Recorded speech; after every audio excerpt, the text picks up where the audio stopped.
ఇందుకు దేవుడే సాక్షి. 2:4 ఎవడైనను చక్కని మాటల చేత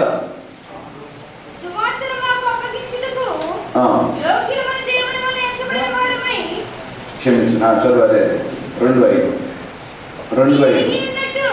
మీరు ఎరిగి ఉన్నట్టు మేము ఇచ్చకపు మాటలైనను ధనాపేక్షను కప్పి పెట్టు వేషపు అయినను ఎన్నడను వినియోగింపలేదు.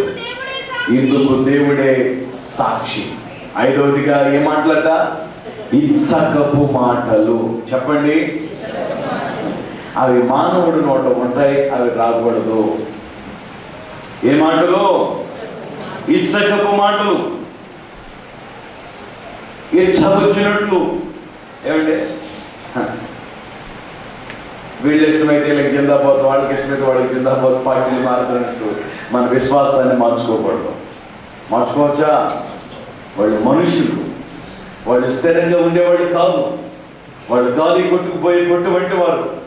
మనము క్షేమంగా ఉండేవాళ్ళం, మన స్థిరంగా ఉండేవాళ్ళం. మన దేవుడు స్థిరమైన దేవుడు. మన మాటలు ఎలాగ ఉండాలి? ఇచ్చకపు మాటలు కాదు. ఎందుకంటే దేవుడే సాక్షిగా ఉన్నాడు కాబట్టి సమస్త వింటున్నాడు. 6వదిగా మరొక మాట చదువు ముందుకు వెళ్దాం. కొలస్సీలకు రాసిన లేఖ 2వ అధ్యాయము 4వ వచనం. ఎవడైనాను చక్కని మాటల చేత మిమ్మల్ని మోసపరుచుకున్నట్లు ఈ సంగతిని చెప్పుచున్నాను. ఏ మాటల చేత? ఏ మాటల చేత? చక్కని మాటల చేత. ఏ మాటలు? మొన్న అతను పెళ్లి కాలేదని చెప్పాడట, ఉద్యోగం చేసే చోట. పెళ్లి కాలే నాకని చెప్పాడట. ఇంటికి టైంకి వచ్చాయని రావట్లా. ఏమిటని నిఘా పెట్టింది? CC camera. సీసీ కెమెరా అంటే కదిలే కెమెరా అన్నమాట.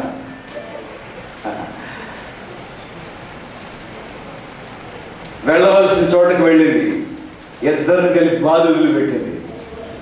ఎవరో భార్యమని కొట్టులు పెట్టింది. ఈవిడెవరైనా అంటే ఈవిడ నా మొదటి భార్య అంటున్నాడట. మరి నన్నేం చేస్తామంటే నీవు నా 2వ భార్య అంటున్నట. ఇక చూడండి, ఆవిడ కలిపి వాడిని ఉచిగా వదిలిపెట్టారనమాట. చూసారా లోకములో ఎలాంటి స్థితి ఉందో? మోసపు మాటలు ఎలాగున్నాయి? ఎవడైనా చక్కటి మాటలు చేత మిమ్మును, చక్కటి మాటలు.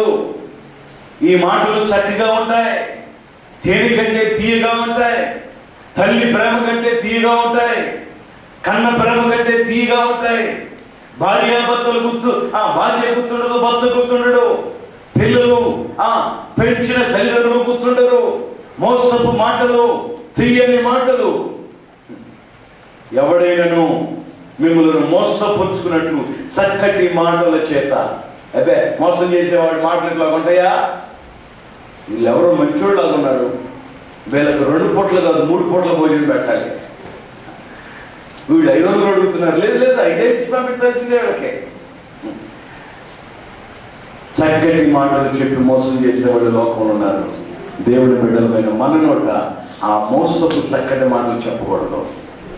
హల్లెలూయా. చక్కటి మాటలు ఎందుకు? మోసం చేయడానిక, మాయ చేయడానిక, మభ్య పెట్టడానిక, ముంచడానిక? ఏమండి, దేవుడి వాక్యం సెలవిస్తుంది చక్కటి మాటలు. 1 వ్యర్థమైన గాలి మాటలు, 2 కఠినమైన మాటలు, 3 భయపడిన మాటలు, 4 గర్వపు మాటలు, 5 ఇచ్చకపు మాటలు, 6 చక్కని మాటలు. చక్కని మాటలు అంటే మోసపు చేసే మాటలు. కొంతమందిని మోసం చేసే మాటలు. ఇవాళ పేపర్లో చూస్తే నేను అవక్కైనట్టుంది. 25 లక్షలు ఇస్తే అంట 10,000 కోట్లు ఇస్తారట. 25 లక్షలు చెల్లిస్తే చాలు 10,000 కోట్లు మీకు వస్తాయి. డాక్టర్గా చదువుకున్న టైమ్ హాస్పిటల్ ఎండి దగ్గరికి వెళ్ళారు. ఒక మూట ఏమండి ప్రముఖ వైద్యావేత్త దగ్గరికి వెళ్ళి మాయ మాటలతో మభ్యపెట్టి ఆయన కూడా ఫస్ట్ నిజమే కాబోలనుకున్నాడు. ఈ హాస్పిటల్లో పెట్టుకుని ఆరోగ్యశ్రీ ఘాట్ ఈ గోలేదు ఆ గోలేదు అనుకున్నాడేమో. నమ్మాడు. నమ్మినాక 6 లక్షల ముందే మనం డిమాండ్ చేశారు. ఇస్తాను రమ్మని చెప్పారట. వాళ్ళ మాటలు చూస్తే మోసపు మాటలాగా ఉన్నాయి. వెంటనే ఆంధ్రజ్యోతి టీవీ కేబిఎన్కి కాల్ చేశారు. వాళ్ళు వచ్చి నిఘా పెట్టి చూస్తే వాళ్ళ మాటలు మొత్తం 3 వచ్చారు. నువ్వు ఇస్తానా, వెంటనే అర్థమేనా, సూట్ కేసులు రెడీ చేసుకోనా, 1 వ్యాన్ కాదు 4 వ్యాన్లు కావాలి, 10,000 మంది మనకి స్పాట్ కావాలి, ₹1,00,000 ఏం పెట్టుబడి పెట్టేసేపట. వాళ్ళ మాటలు కూడా నెట్టగా ఉండగా తీరా పోలీసుల రంగంలో దిగేసరికి కుర్చీలో కాలు మీద కాలేసి కూర్చున్న వాళ్ళు నమస్కరిస్తున్నారు. పేపర్లో చూసా దండం పెడతామంటే వదిలిపెట్టండి, నాకు బాధ చెప్పేవాళ్ళయ్యా, ఏదో ఆ మాటలు అన్నీ ఇటు వచ్చినాయి, అసలు డుక్కోదాటున్నాడయ్యా. ఏంటి చక్కటి మాటలు, ఎవరిని మోసం చేద్దామని దేవుడి వాక్యం సెలవిస్తుంది. మోసపు మాటలు కట్టి పెట్టాలి. హల్లెలూయా. మరొక వాక్యాన్ని చదివి ముందు కొనసాగుతాం. పేతురు రాసిన 2వ లేఖ 2వ అధ్యాయం 18వ వచనం. మీరు వ్యర్థమైన డంబపు మాటలు పలుకుచు తామే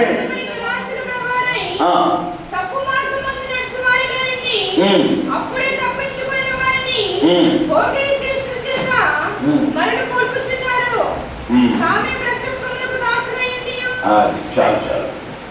ఇక్కడ చూస్తే మనం చూస్తున్నాము. మరొకటి 7వదిగా చూస్తే డంబపు మాటలు.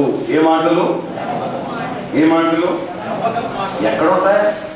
ఈ డంబపు మాటలు ఎక్కడ ఉంటాయి? అది మీరు వ్యర్థమైన డంబపు మాటలు పలుకుచు. హల్లెలూయా.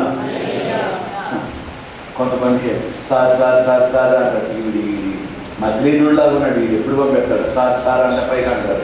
లోపల ఈ నిద్రమోహన్ ఎప్పుడు పంపించిందో, ఏది హెడ్ మాస్టర్ పట్టుకుని, ప్రిన్సిపల్ సార్ని పట్టుకుని, మేడాన్ని పట్టుకుని, ఏది నీకు నెల జీతం ఇస్తూ ఉంటారు ఉద్యోగం చేసే చోట వాళ్ళని పట్టుకుని, నీ రోజువారీ కూలు తెచ్చుకుంటావే వాళ్ళని పట్టుకుని, పైకేమో అయ్యా నాయన కొయ్య అన్నట్టు చక్కగా మాట్లాడతారు. లోపల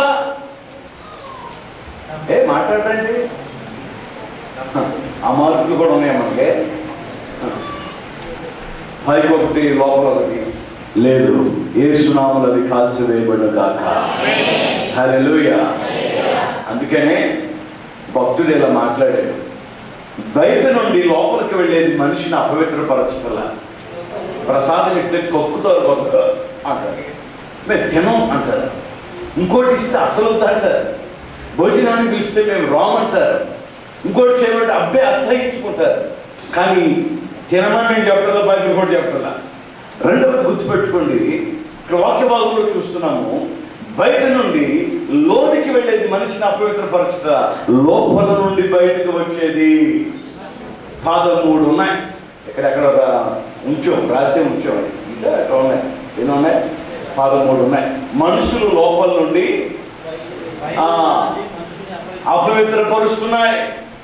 13 మాటలు. ఒకసారి బాబాయ్ నేను చదువుతాను, తీసే ఒకటి నేను చదువుతున్నా వినండి. దురాలోచన, జారత్వము, దొంగతనము, నరహత్యలు, వ్యభిచారము, లోభము, చెడుతనము, కృత్రిమము, కామవికారము, మత్సరము, దేవదూషణ, అహంభావము, అవివేకము, ఇవన్నీ ఎక్కడున్నాయి? పెద్ద లాకరు లోపల. ఆ లాకరు మీకేం తెలుసు? ఎందుకు తెలవదులే. లాకరు డబ్బంతా తీసుకెళ్ళి బ్యాంకు పెట్టుకుని లాకర్ తాళం తెచ్చుకుంటావు, నెంబర్ పెట్టుకుంటావే, లోపల లోడ్ చేసి పెట్టున్నాయి. ఇవన్నీ దేవుని వాక్యంతో కాల్చివేయబడును గాక. ఆమేన్. హల్లెలూయా. మరొక మాట చదివితే ఇంకా మనకు అర్థమవుతుంది. యోహోను రాసిన 2వ లేఖ 10వ వచనాన్ని చదువుకుందాం. ఎవడైనను ఈ బోధను తేక మీ యొద్దకు వచ్చిన వాణిని మీ ఇంట చేర్చుకొనవద్దు, శుభమని వానితో చెప్పవద్దు, క్రైస్తవుడా మెలకు కలుగుండు. హల్లెలూయా. క్రీస్తు బోధ కానిది బోధ కాదు, తిత్వము లేనిది బోధ కాదు, సత్యము లేనిది బోధ కాదు. ఒకవేళ మబ్బి పెట్టి మాయ చేసే వ్యక్తులు నీ యొద్దకు వచ్చినప్పుడు వానిని ఇంట చేర్చుకొనవద్దు. అన్నైనా చెల్లైనా అక్కైనా ఎవరైనా సరే మొహమాటమే అవసరంలా, వచ్చినాడు పంపించండి. దేవునికి స్తోత్రం. 10వది మనం చూస్తున్నాం కదా, 10 చెడ్డ మాటలు. ఏ మాటలు? అది మానవుడి నోటి ఏమున్నాయి? మంచి వార్త లేదు, మంచి వార్త లేదు, చెడ్డ వార్తలు. ఎవడైనాను చెడ్డ బోధ తెచ్చాడా వాడిని చేర్చుకోవద్దు. మంచి బోధ తెచ్చేవాళ్ళనే మనం చేర్చుకోవాలి. ఏ బోధ? మంచి బోధ, మంచి సమాచారం. నీకు ఒక స్నేహితుడు ఉన్నాడు అంటే కాలక్షేపం కోసం కబుర్లు చెప్పేవాడు స్నేహం చేయమాకు. ఎవరు కావాలి? ఆత్మీయతలో బలపరిచే స్నేహితుడు.